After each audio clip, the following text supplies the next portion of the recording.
chers abonnés et téléspectateurs, bienvenue dans ce nouvel épisode consacré à l'histoire du VPP ou encore le Tsar de Russie. Dit Vladimir Poutine.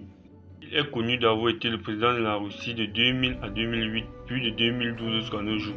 Célèbre pour avoir été l'un des plus grands présidents russes de toute son histoire et est surtout connu pour avoir fait de la Russie de l'une des plus grandes puissances mondiales. Aujourd'hui, nous allons retracer tout l'historique du président russe en dévoilant tout sur sa vie privée et professionnelle. Alors ne nous quittez pas des yeux et soyez attentifs, car à la fin de la vidéo, nous allons vous donner 5 anecdotes ou phrases les plus célèbres du président russe. Cette vidéo est surtout faite pour révéler le vrai du faux sur ce président. Alors si vous êtes nouveau, n'oubliez pas de vous abonner, de liker et de partager la vidéo. Merci et bon visionnage. Nous allons relater l'histoire du président russe en 5 points. Alors si vous êtes nouveau, regardez la vidéo jusqu'à la fin. Né le 7 octobre 1952 en Leningrad en Russie, Vladimir Vladimirovich Poutine est le 3e enfant d'une famille d'ouvriers dont ses frères sont tous morts à la naissance. Sa mère et son père ont vécu la Seconde Guerre mondiale, mais à la fin de la Seconde Guerre mondiale, il travaille pour une usine ferroviaire de Leningrad. Le petit Poutine admire sa grand-mère Spiridon. Tout petit, Vladimir est un enfant très bagarreux, mais il est guidé vers de ses institutrices. École primaire vers les arts. À l'âge de 11 ans, il aime pratiquer les luttes russes telles que le sambo et le judo dont il devient plusieurs fois champion de son école. De 1970 à 1975, il étudie à l'université de Leningrad en Russie, aujourd'hui dit Saint-Pétersbourg. En 1975, il travaille pour le KGB, service de renseignement russe. Effectue des services d'espionnage en Allemagne de 1985 à 1990, en accédant au poste de lieutenant-colonel pendant cette période. Retour en Russie en 1990, Vladimir Poutine devient conseiller du recteur de l'université de sa ville natale, qui est l'un de ses anciens profs. En 1991, il est élu maire de la ville de Leningrad et Poutine devient donc son premier adjoint jusqu'en 1994. De 1996 à 1998, pendant 2 ans, Vladimir Poutine occupe plusieurs postes, dont celui du responsable des affaires générales et du président du FSB, qui est le service fédéral de sécurité. C'est en 1998 que Vladimir Poutine est nommé premier ministre de la Russie par le président Boris Eltsine à cette époque. Suite à la démission du président Boris Eltsine en décembre 1999, Vladimir Poutine est nommé président de la République par intérim de la Fédération russe. Mars 2000, avec 52,9% de voix, Vladimir Poutine est élu président de Russie. Démis son autorité, il remanie en profondeur l'administration présidentielle.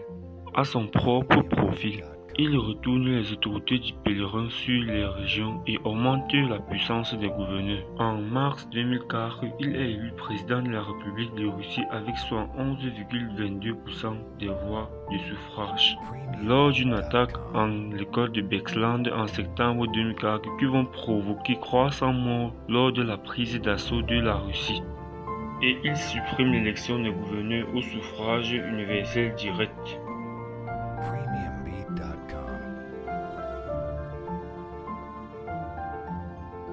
La volonté de Vladimir Poutine de restaurer la grandeur de la Russie dans le monde se heurte à des échecs cuisants, notamment lors de la sortie en Géorgie et en Ukraine de la sphère d'influence russe de 2003 à 2004.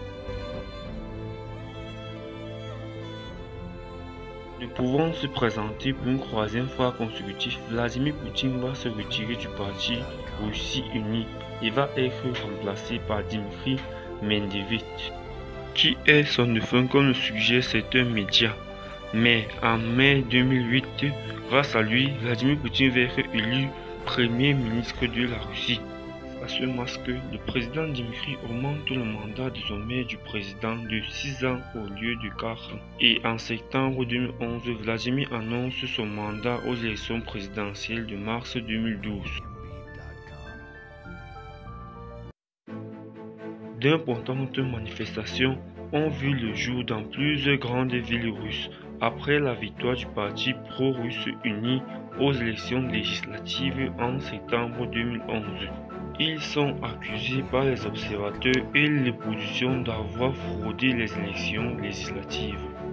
Malgré de nombreuses manifestations, le Premier ministre est élu président lors de son scrutin en 2011. Vladimir Poutine gagne les élections de 63,6% de suffrage. Il revient alors de plus belle devant la scène internationale et Dmitry est réélu Premier ministre. Suite aux manifestations de la victoire de l'opposition de Vladimir Poutine, il va faire naître la Russie de tout son renouveau et fait d'elle l'une des plus grandes puissances dans le plan politique, économique, d'armement, d'industrie et etc. Cela fait de lui l'une des personnalités les plus influentes au monde, surtout en Europe et en Occident. Merci d'avoir regardé cet épisode jusqu'à la fin portant sur l'histoire du président russe, l'une des personnalités les plus influentes et les plus puissantes au monde. Comme promis dans notre vidéo, nous allons vous laisser voir les 5 phrases les plus puissantes de Vladimir Poutine. Merci et à la prochaine. Rappelons encore, si vous êtes nouveau, n'oubliez pas de vous abonner, de liker et de partager la vidéo. Si la vidéo vous a plu, faites-nous le savoir dans les commentaires.